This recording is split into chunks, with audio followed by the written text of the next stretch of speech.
Alrighty. Good evening, everybody. Good evening.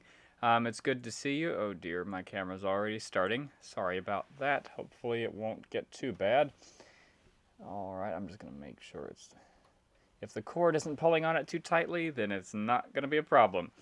Alrighty, well, thank you very much, everyone, for joining us. It's very good to see you all. And welcome. If you are new here, I am the King's Bard. You can find me on Facebook and on YouTube. I'm also streaming live on Twitch. So please do join us.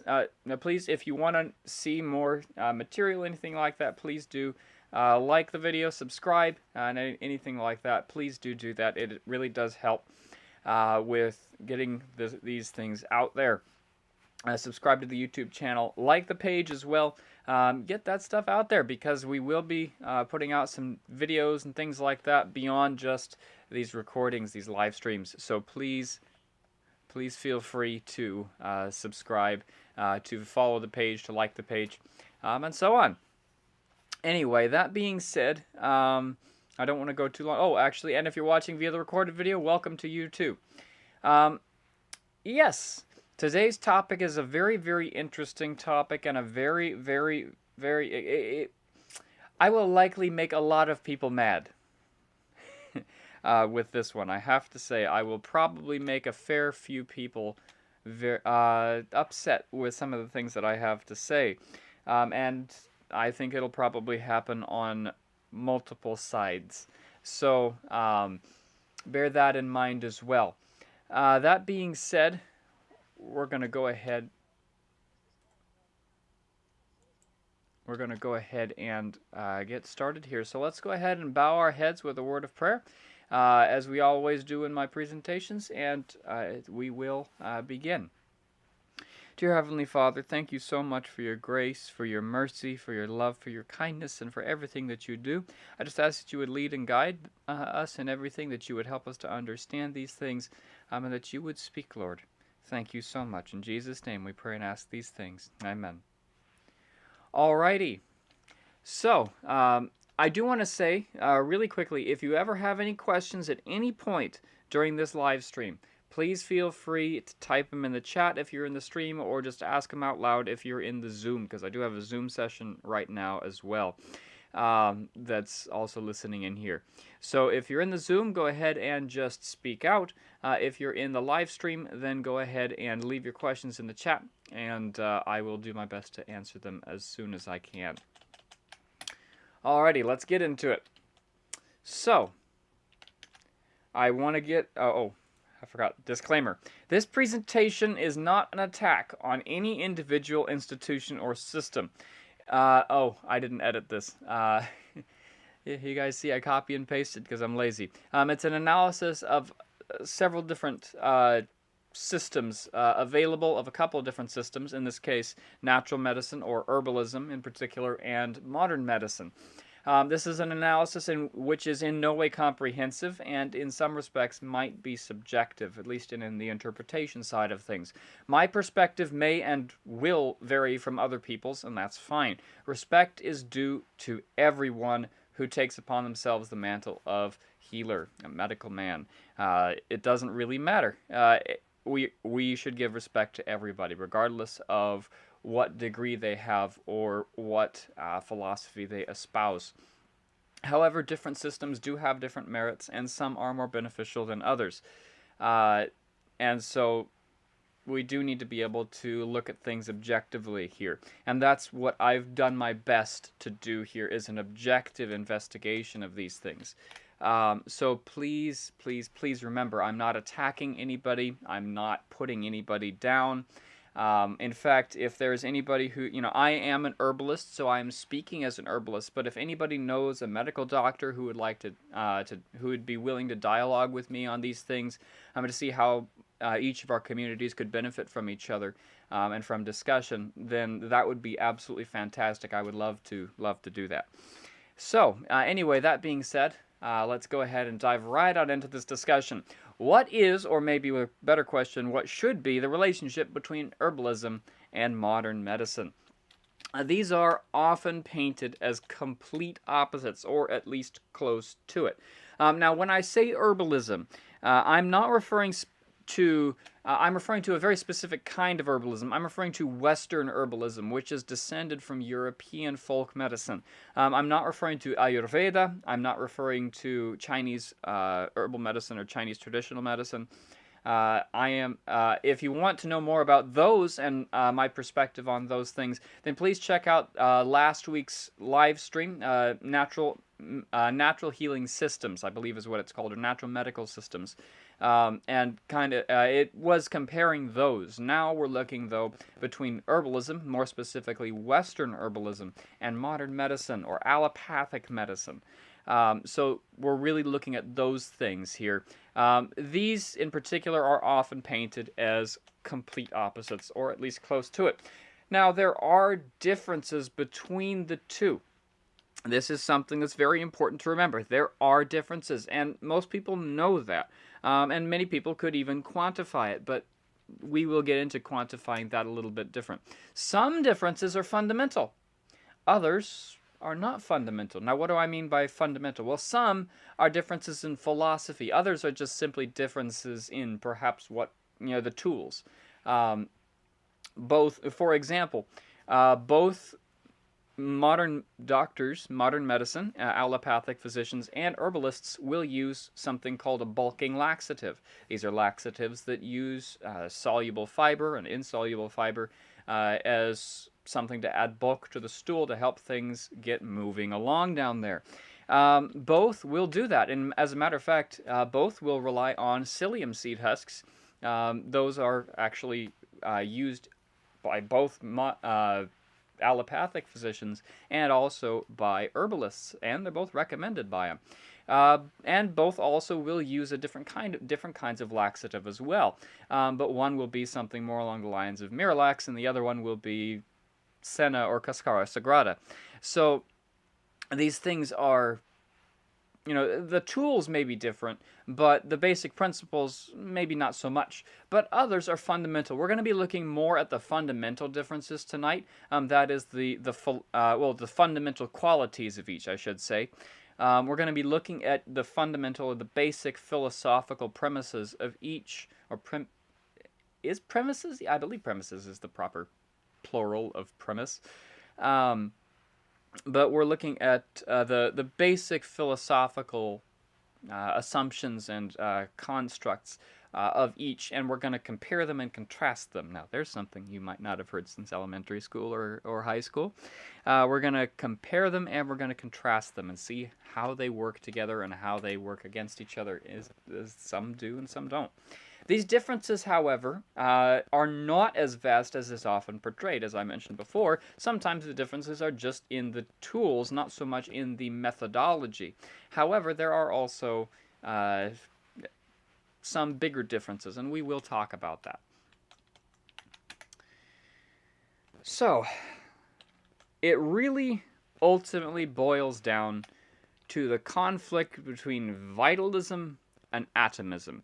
These are the two fundamental principles that are in conflict between Western herbalism and modern medicine. They're two very, very different medical philosophies. Each one has benefits and each one has detriments. Now, I actually have had to write an essay on this. I wrote a big old long paper on it. And I did what you might expect someone like me with my personality type to do. I didn't really choose a side, even though I was supposed to, because each one has its benefits and each one has its detriments. And each one is partly right in some areas and each one is partly wrong. Herbalists, or Western herbalists, usually subscribe to vitalism, while allopathic physicians, or people who have practiced modern medicine, will usually subscribe to atomism. And I'll define what these are in a second here. So these are the two basic differences between the two. These are the two fundamentally different philosophies. And it's really, really important for us to understand these philosophies and why they, which will then explain why things are the way they are. I do want to also say that, once again, this is on a general level. This is on a philosophical level. I'm not referring here, when I speak of herbalists and allopathic physicians, I'm speaking in a general sense. Some will be more to one side than the other. You'll have herbalists who have Atomism as their main philosophy. You'll have allopathic physicians who will have Vitalism as their main philosophy. Neither one may fully understand or know what those terms actually are unless they know a good bit about medical history and medical philosophical history. But nonetheless, you will have some on those, and you'll have plenty in between. It's a spectrum, a bell curve, and so you'll have outliers on both sides. But nevertheless, in general, herbalists and the philosophy of Western herbalism is founded upon vitalism, while allopathic medicine or modern medicine is founded upon the philosophy of atomism. And that's really, really important to understand. And that'll help us to understand things a bit more. Now let's take a look at atomism first. It's a really, really interesting and fundamental. It's really fundamental to, as I said, modern medicine in general. Atomism is the idea that all body systems can be broken down to fundamental parts like molecules, chemicals, atoms, etc. And they can be treated as individual and separate systems. So you might have somebody looking at exclusively the lungs, a pulmonologist, and then you'll have a neurologist who looks at the nerves. You'll have a nephrologist who looks at the kidneys. You'll have an internal medicine physician who looks only at things on the inside. You'll have an optometrist or an ophthalmologist who specializes in the eye. You'll have an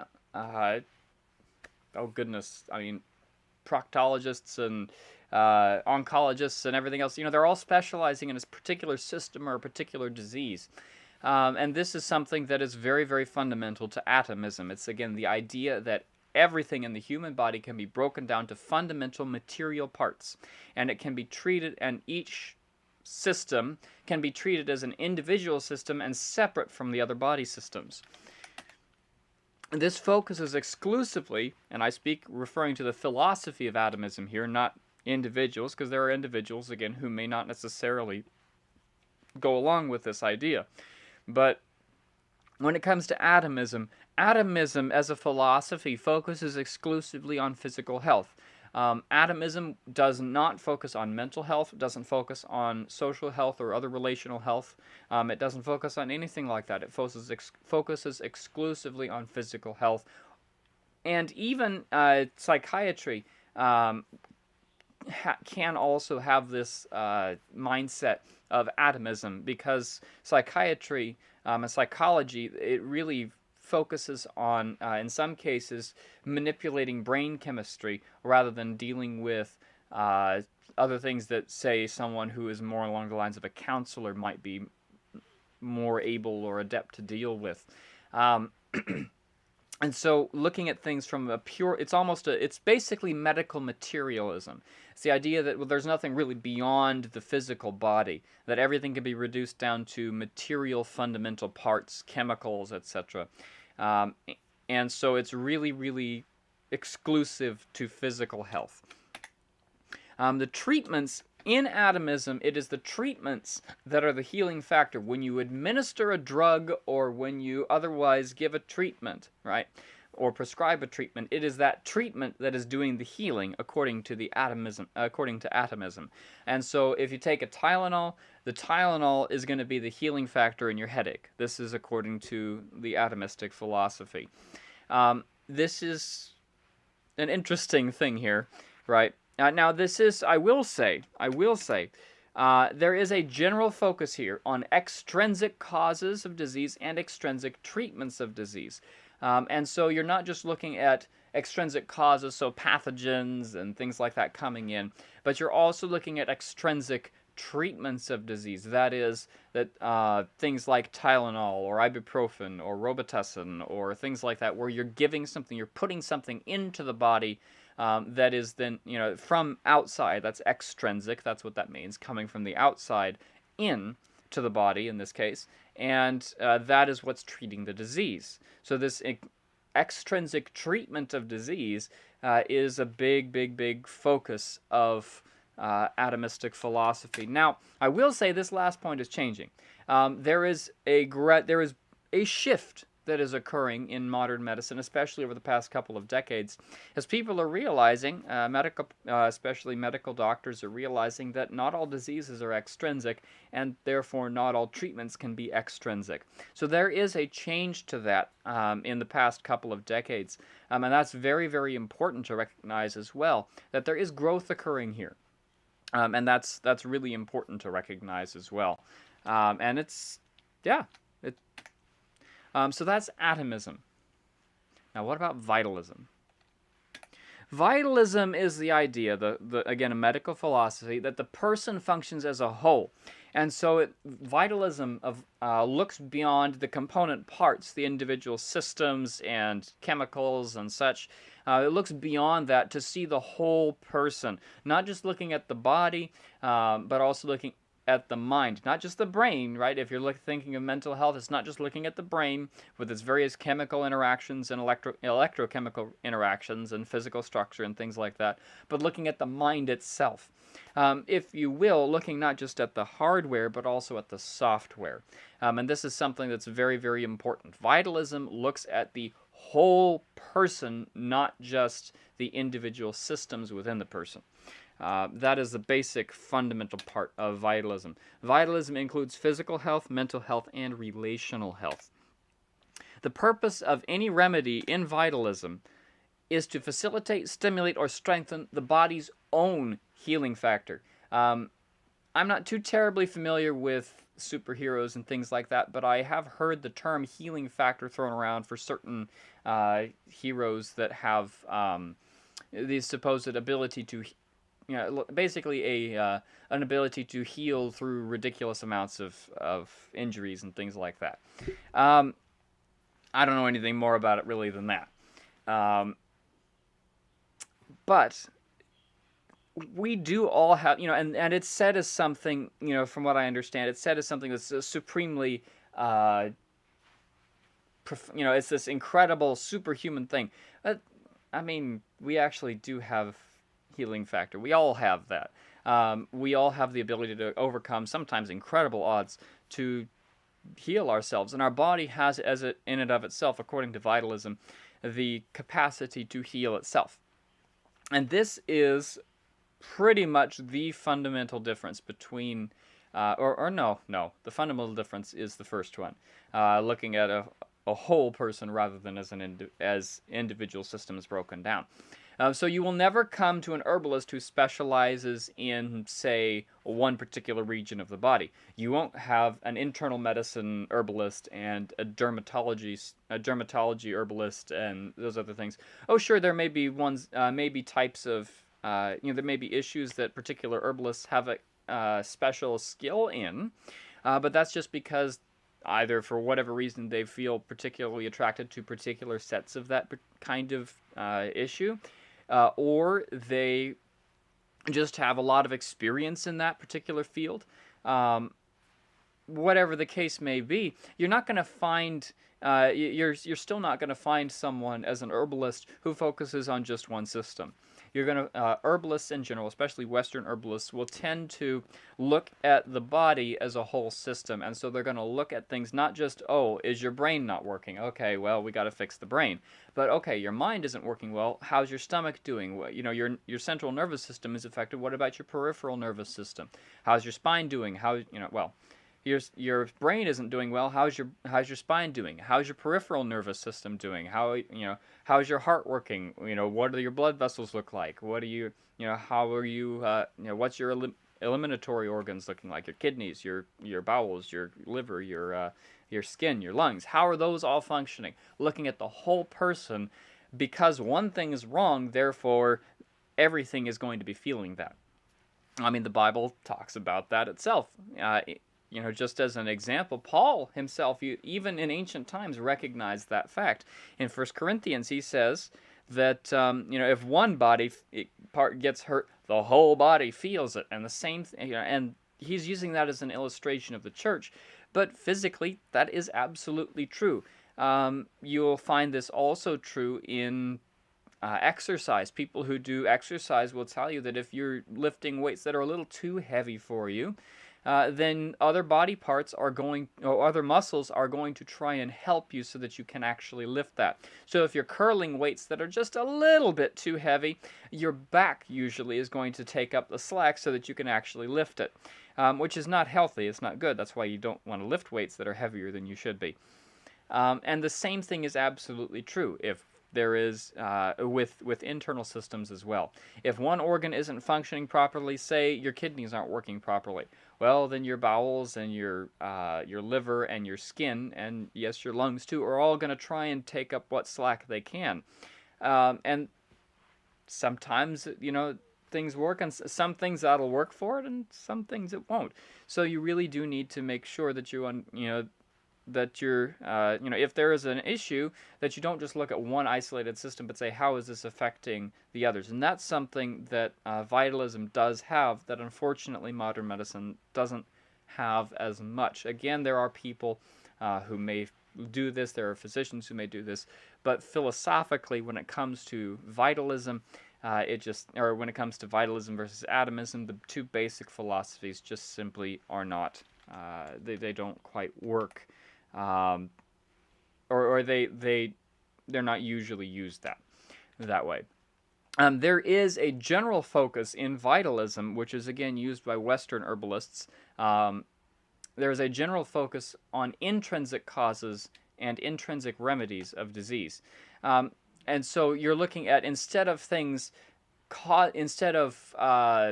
external factors coming in, so say a pathogen or a disease coming in, like a bacteria or a virus or a parasite or something like that coming in and causing disease, there is an intrinsic factor. That is, well, what condition is your body in? How well is your blood flowing? Do you have is your body functioning optimally because of is your body functioning under optimal conditions? And intrinsic remedies of disease are also very much important in vitalism, which is to say that it's focusing more on lifestyle rather than on using external factors. Now, that being said, once again, there are some things that, how can I put this? Herbs, for example, when they are used by an herbalist, they're not used to, they are not said to be the cure or the treatment or the remedy or whatever, depending on what country you're in, right? It is not the herbs or other remedy that are applied which is said to have actually solved the problem. Instead, it is the body that has solved the problem. The herbs and the and other applications and remedies that have been given, those things just helped the body to do what it needed to do, and that is really a big difference between herbalism between atomism and vitalism. So, where do these things come in conflict? Well, one focuses on individual pieces, the other focuses on the whole person. One will focus on external factors, the other will focus on internal factors. Which one is right? Which one's true? Well, the short answer is both, and the longer answer is neither. There are some, the bottom line is, it's a false dichotomy. It really is. In other words, it's not two sides. It's not two things that are clashing against each other at all. Some diseases are caused by extrinsic factors. Some diseases are not. Some diseases are caused by things coming in, and some diseases are caused by issues inside. Extrinsic factors, pathogenic diseases and things like that, those can be exacerbated by intrinsic factors. So, for example, if your immune system isn't up to par, then you're going to have a worse time when it comes to dealing with, infectious disease. If you're I mean, if your body isn't functioning optimally, then when you get an infectious disease, then there's going to be problems, right? That's just, so some can exacerbate, and some will cause. But by the same token, not all diseases are caused by things happening from the outside. Some diseases are lifestyle based. Some disease, for example, high cholesterol, high blood pressure, things like that. Those are diseases caused by lifestyle, not by something coming in and changing you. And so, ultimately, the body also, and I actually do want to talk about that. Sometimes the body needs more than gentle coaxing to do what it needs to do. Once again, vitalism is the idea that okay, the body heals itself, and that's true. I believe, and again, I'm coming at this from a vitalistic point of view, but sometimes the body needs a little bit more than just a gentle coaxing. I've used this analogy before, I think, where there was this one individual where I heard about, and I wasn't consulted or anything like that. This wasn't a consultation. It was just giving advice, and I don't know if it was ever followed through or not.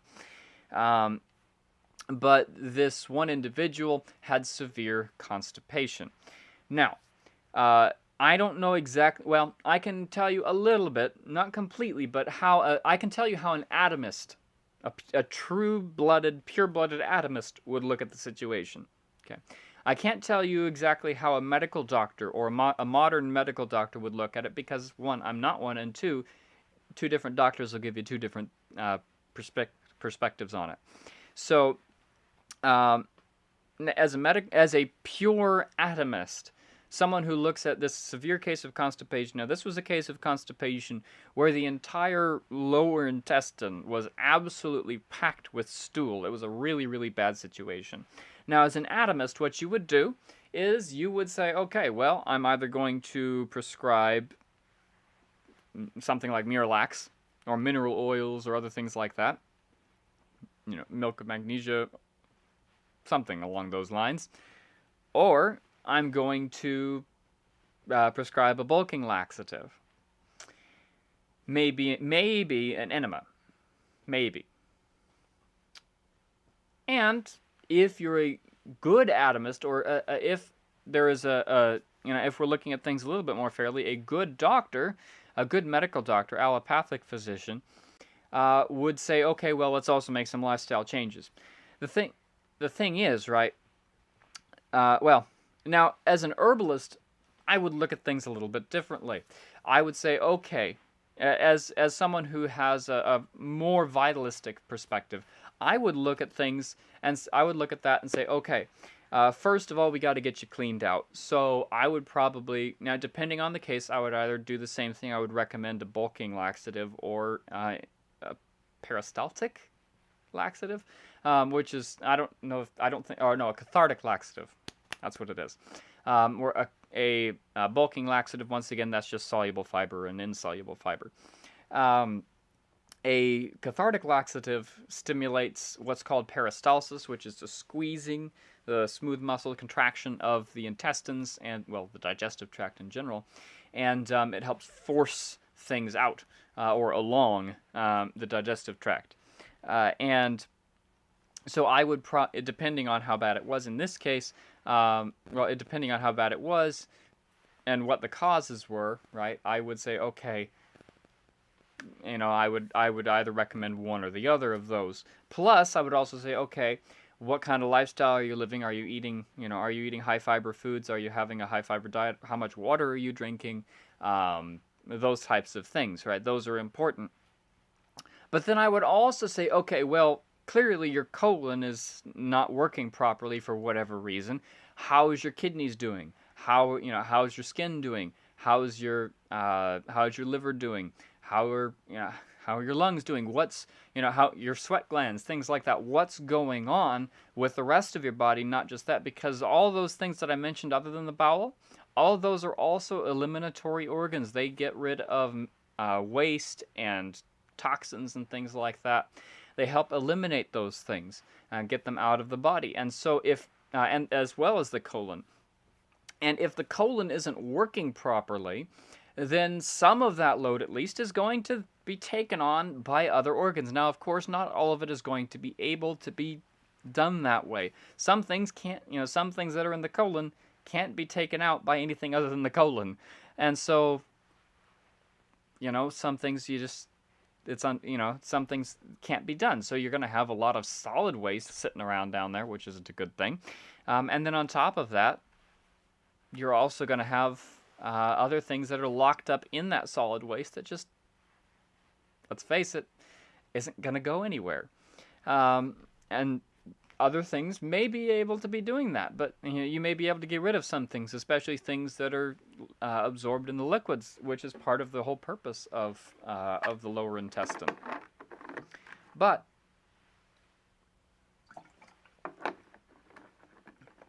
that being said, you do want to look at the other organs that have similar functions to the organ that's affected. And so I would say, okay, how are your other eliminatory organs doing?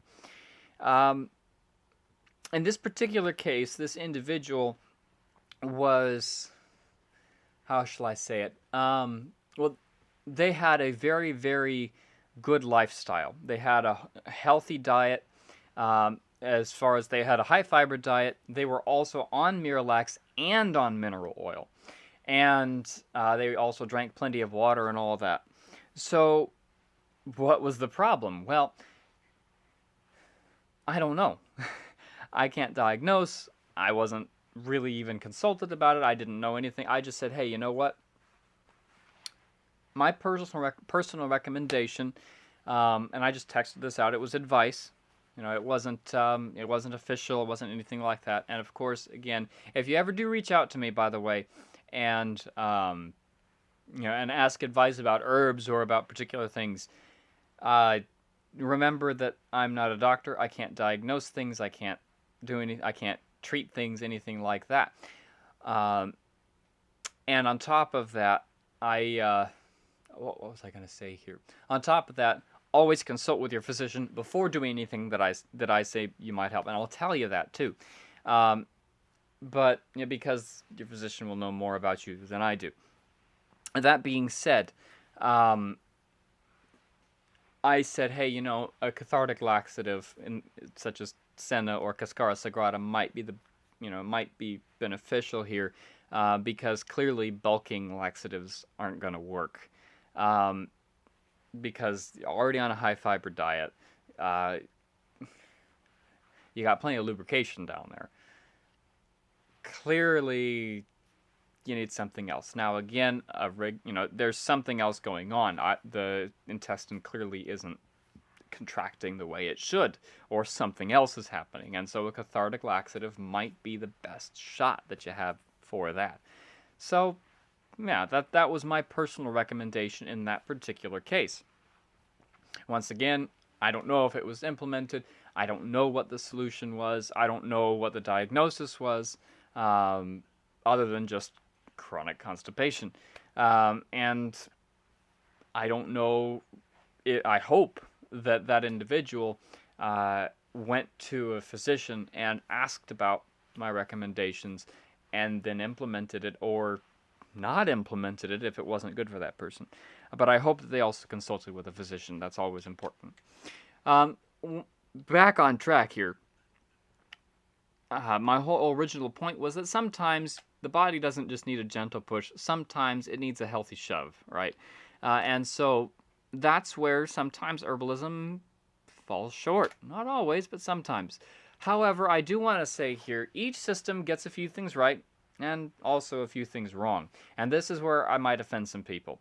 So bear that in mind. Each system does get a few things right, and each system also does get a few things wrong. And yes, I'm going to criticize both, including the philosophy that I generally hold to. So I'm not just criticizing willy-nilly people who disagree with me.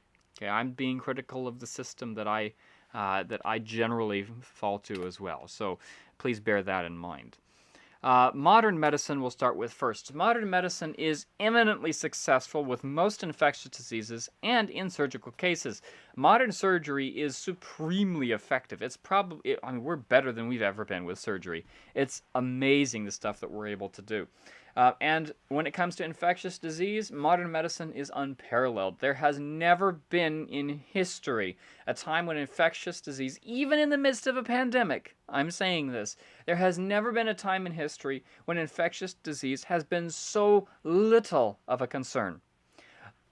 The number one causes of death in the world right now are not infectious diseases. And this is the first time in human history that that has been the case, as far as we know. Excepting maybe ancient Egypt, when they had lifestyle diseases and things like that, at least for the wealthy. You know, they were dying of strokes and heart attacks and diabetes and all that too. That being said, one of the things that modern medicine, the thing is, right, you don't want chamomile tea after you've bent your car around a pole. I mean, maybe if you've been in just a little fender bender, yeah, sure, you know, chamomile tea, help calm your nerves, that kind of a thing. Okay, sure. But, you know, if you have to be scraped up off the pavement and, you know, stitched back together, yeah, you know, you might want something a little more than just chamomile tea. Surgery and other things like that. Those are things that our modern medicine excels at. And the same thing with infectious disease. I know that people might criticize me saying, oh, well, but look at coronavirus. Well, that's an exception because it's also a brand new disease, relatively speaking. At least a brand new form. We haven't seen this particular coronavirus before. We have seen other coronaviruses, but none like this. And so we just weren't prepared. Remember, this was likely an animal strain that showed up. And so, yeah. Now, again, conspiracy theorists might shout at me for that. Occam's razor. Usually the most likely explanation is the simplest one. So, you know, coming from an animal, most likely. And so you have this thing that's made a transition from animal to human. Of course, we're not going to have much in the way of interaction with it before.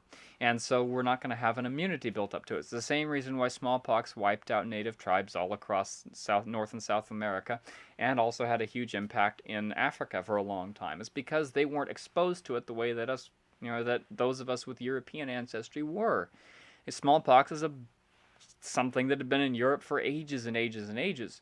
And so it was, I mean, there was an immunity to it that was built up.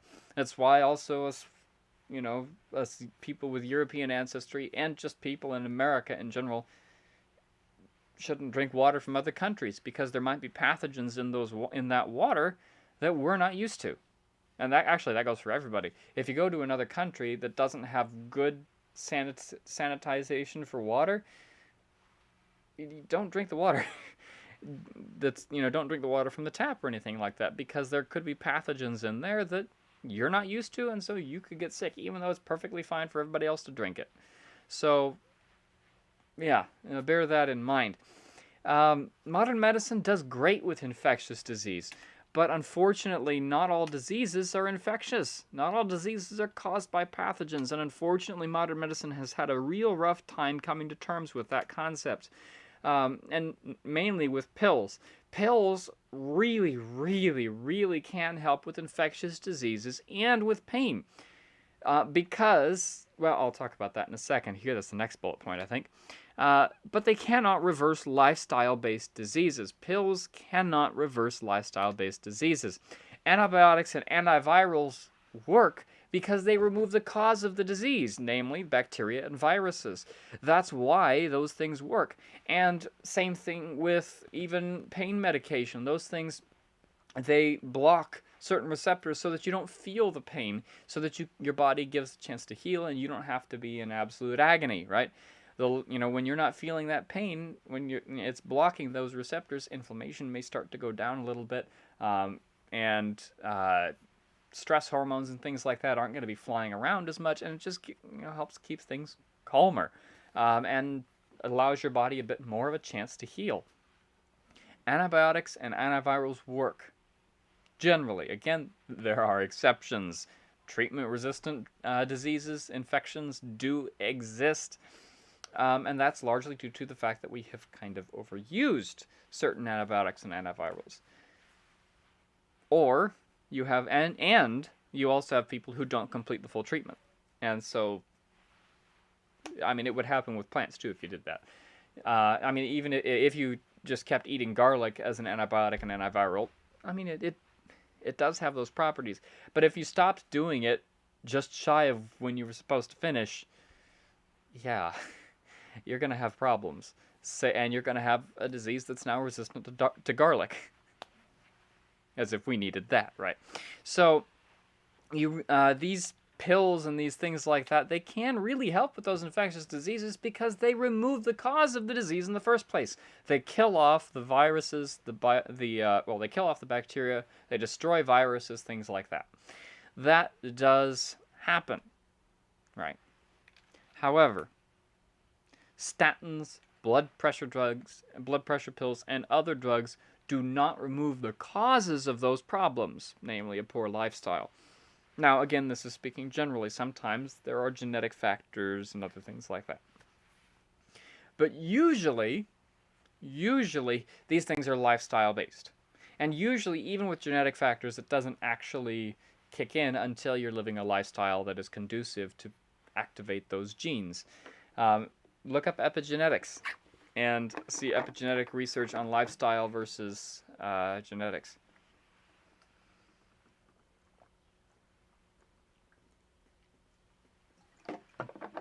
Fascinating stuff.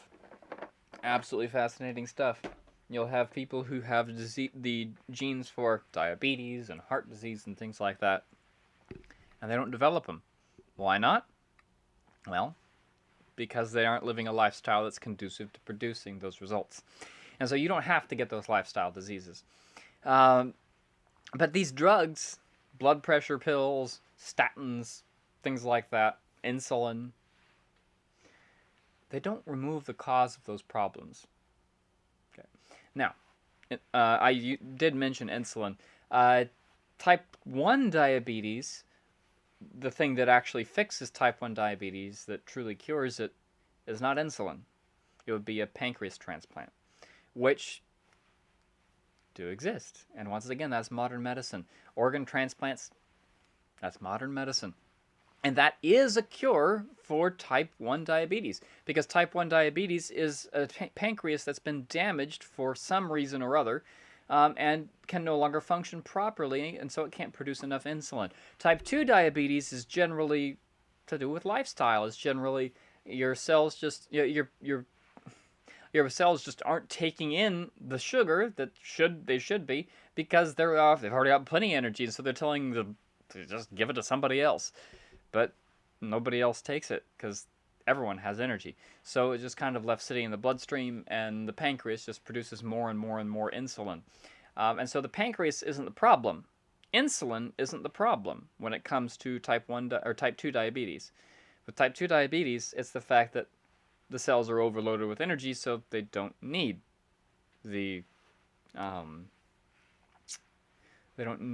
sugar.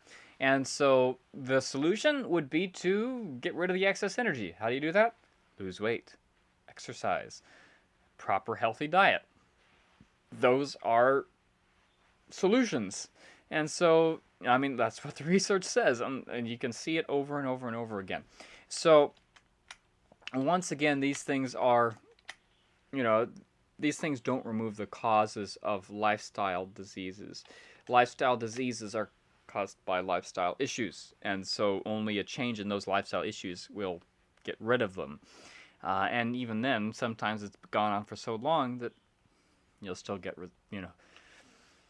those things anyway. Continuing with modern medicine here, modern medicine is also usually quite good at diagnosis.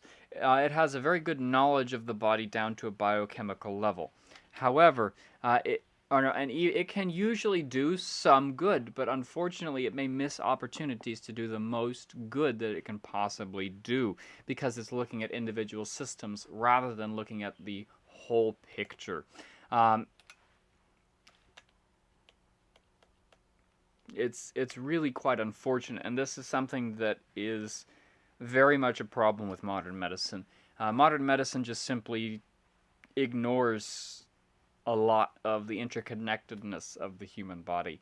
And so this is one of the things that modern medicine really misses completely. And it's such a shame, because we really do need to start looking at things instead of just a single individual system. We need to start looking at things not only as an individual system, but also on a collective level. See things as not only individual systems, but also as parts of a whole. And modern medicine right now is really struggling with that concept. And it's really, really unfortunate, because modern medicine really does have a whole lot to offer. That being said, we're going to look at herbalism here. Herbalism typically will work fantastically well for lifestyle-related issues. And it will also pick up holistically what modern medicine may not. So where modern medicine might see a blocked up colon and just try and get rid of that problem, herbalism will look at not only the overloaded colon, but also the overloaded kidneys and the overloaded liver and the other eliminatory organs. So herbalism may pick up what modern medicine just won't. And that is a very good thing. Ultimately, you do have to look at multiple body systems when one is malfunctioning. Not just the malfunctioning system, but the ones that are related to its function. However, there is one thing that unfortunately most herbalism totally misses, whether it's Western herbalism or Eastern types of herbalism, anything like that, Ayurvedic or traditional Chinese medicine or Chinese herbalism. Generally speaking, herbalism misses the point when it comes to spiritual health. Now, this is something that unfortunately most medical systems completely get wrong, and even people who say spiritual health is important completely miss what spiritual health really is. Often you will have, and in many cases, if not most cases, herbalists and other natural health practitioners will conflate mystical practices and mental and emotional health with spirituality. And that's simply not the case. These mystical practices are not spiritual. And I want that, I know that I might make some people upset when I say that, but things like transcendental meditation or mindfulness meditation, yoga, and other things like that, those are mystical practices and they are not spiritual. They are not spirituality. They're not. And they're not healthy. Because they make you think that you're actually solving a problem when you're not. They just simply aren't what they should be. True spirituality is relational in nature. It has to do with connection, not with mysticism or your thoughts and feelings and thoughts and worldview or your feelings. It has nothing to do with those things. Those things are, your beliefs, your belief systems, your worldview. Those things are important, and so are your emotions. But those things are separate from spirituality. And unfortunately, we just conflate these things so often, and it's just wrong. Or we just stick spirituality off in some nebulously defined, thing that doesn't really have any form or function. It's just kind of there, and then we attach it to mystical practices that, again, have no real relational factor, and so completely overlook true spirituality. And that then means a huge problem for the patient or client or whoever it might be. Oh dear, I'm blocking. There we go. True spirituality is not mystical. It's not cognitive. It's not emotional. It's relational. And this is something that pretty much all natural medicine and also conventional medicine just totally misses. And indeed, relational health in general is not terribly addressed by any system that I know of. Although Western herbalism is better about those things. However, one thing that unfortunately herbalism has fallen into, and this is true for pretty much every natural health thing, Many herbalists and other natural health practitioners just simply have an irrational fear or contempt for modern medicine. It's just, I use the term irrational because it's absolutely irrational. There is no reason whatsoever for the fear of modern medicine. Now, I will say, I have no love for Big Pharma. Okay. The system that modern medicine currently operates under is faulty, and it needs a huge rework. Okay. I am not totally in favor of drug medication. I'm not totally against it either. I'm not totally for lots of things, but I'm also not totally against them either, because there are going to be cases where they may be beneficial, they may be useful. And unfortunately, many herbalists and other natural health practitioners just simply are afraid of or really despise modern medicine for no good reason whatsoever. There is no good reason to totally despise modern medicine. Vaccines, surgeries, and other useful and helpful modern treatments are thrown out, and their place is not filled. Now, again, I'm really going to make some people mad with this. Vaccines are not bad. Okay. This is something that unfortunately a lot of people don't understand. Actually, people will say, oh, vaccines, they're not, they're atomistic. People who do understand these things, they'll say, oh, they're atomistic treatments. Actually, they're not. Vaccines are all about using the body's own defenses to build it, it's all about building up the body's own defenses. In fact, vaccines are the single most vitalistic of all modern medical treatments. They're the single most vitalistic of all modern medical treatments. The whole purpose of a vaccine is to strengthen the body's natural defenses and use the body to, and stimulate the body to heal itself in a safe way. That's what a vaccine is all about. And unfortunately, there are too many people who just don't understand it or just don't want to understand it. And so we'll throw things around and miss the point. And it frustrates me. The myth that vaccines cause autism, for example, is a huge problem. And speaking as an autistic person, I happen to be very high functioning, right? And so I can get along in society just fine, but there are people like me who cannot function in society just fine. And unfortunately, what people have done by saying, oh, vaccines cause autism, is what they have taken resources away from real helpful situations where we can say, so that, just proving that vaccines don't cause autism. The link between vaccines and autism has been disproved more conclusively than the link between tobacco and cancer has been proved. There is less research proving tobacco causing cancer than there is research that is disproving vaccines and autism. It's a really big problem. And unfortunately, what's happened is that all the resources that could have been used for helping people like me and those less high functioning than myself, both for functioning in society and also for educating the public on what autism is and how to deal with people who have autism, but also in finding out the real causes, because let's be honest here, autism is multifactorial. You'll have people who have kids, you'll have siblings, some of whom are autistic and some of whom are not. But they all come from the same parents, and so, what are the factors there? You'll have kids who are not vaccinated who have autism. And so, here's the thing, right? Ultimately, we do need to make sure that we don't throw out the baby with the bathwater. There are things that, unfortunately, modern medicine does not get right. We've covered those already. But what we do when we throw out all modern medicine is we get rid of useful and helpful modern treatments that really do work. Okay. And then we dismiss them outright for no real rational reason, just because we don't understand them or because what do? We don't have anything to take the place of those things that we've gotten rid of.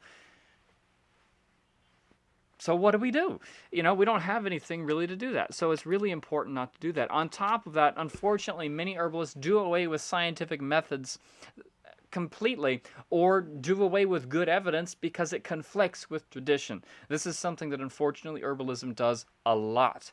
And they'll do away with something because, oh, it conflicts with our tradition.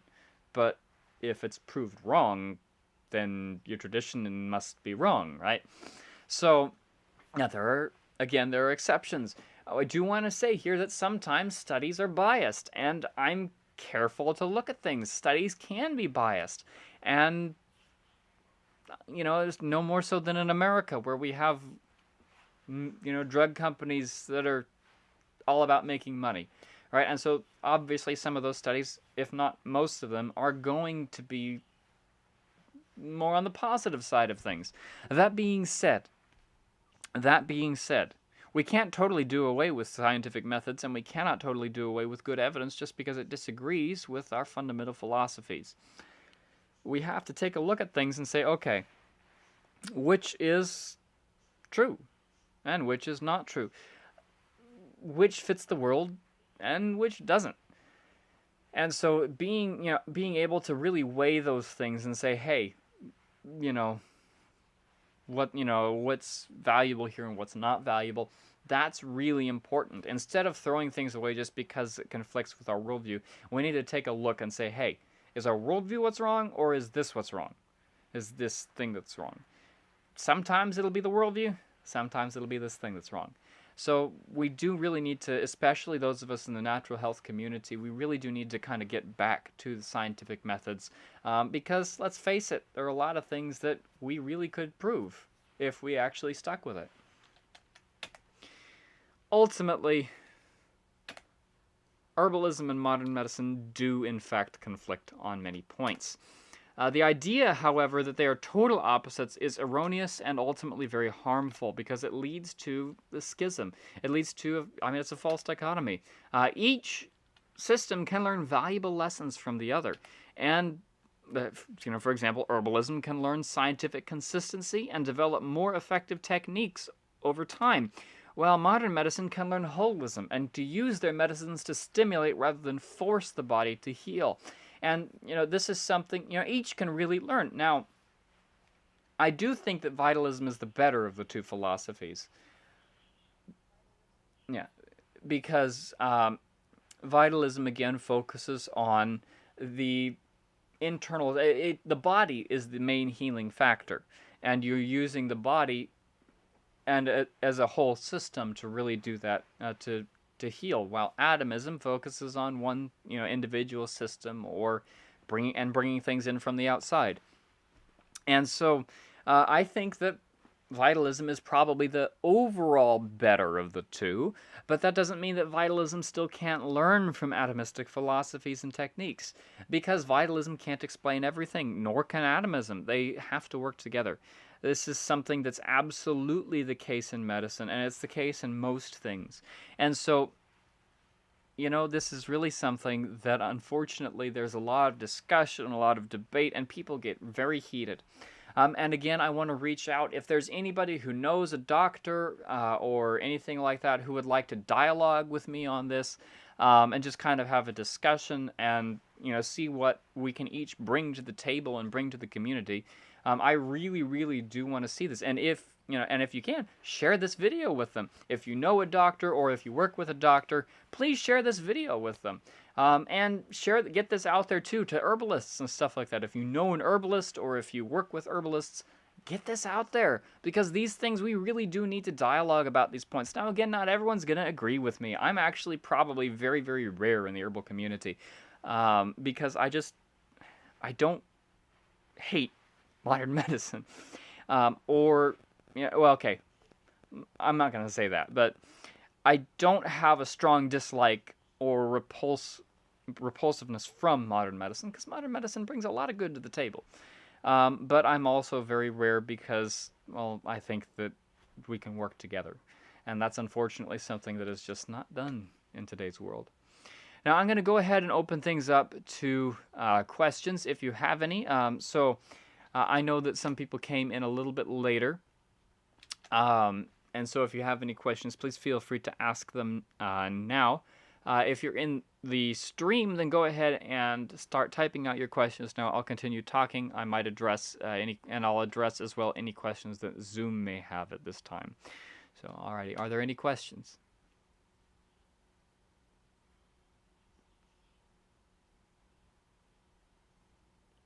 Okay, no questions from the Zoom at this time.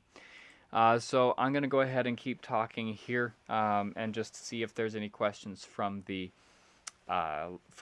stream. So, again, leave that in the chat. Once again, if you know anybody, anything like that, please do get it out there. I am thinking of contacting some people, but I don't know. I mean, I don't have very many people who are viewing my videos. And so I would really like to see people who are interacting with these things. And I would really like to have a discussion with a doctor, with a medical doctor, an allopathic physician. Again, I'm not a medical professional. I'm still in school. But I know a lot about herbs and natural remedies and things like that. And, I can, and the philosophies of that. And I do know also the